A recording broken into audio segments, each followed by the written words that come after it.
Олена Грудзинська. Не треба плакати, Естер. Не треба плакати, мій милий, бо сльози то лишень вода.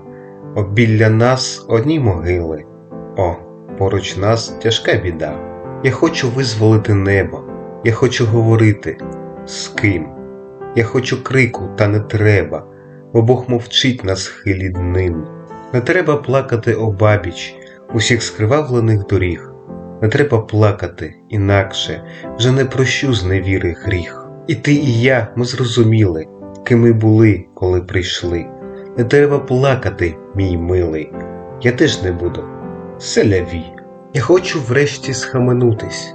Ракети, бомби, дрони, страх.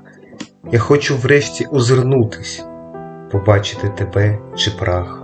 Не треба плакати в дорозі, не треба плакати тепер. Не треба плакати по змозі, не треба плакати, Естер.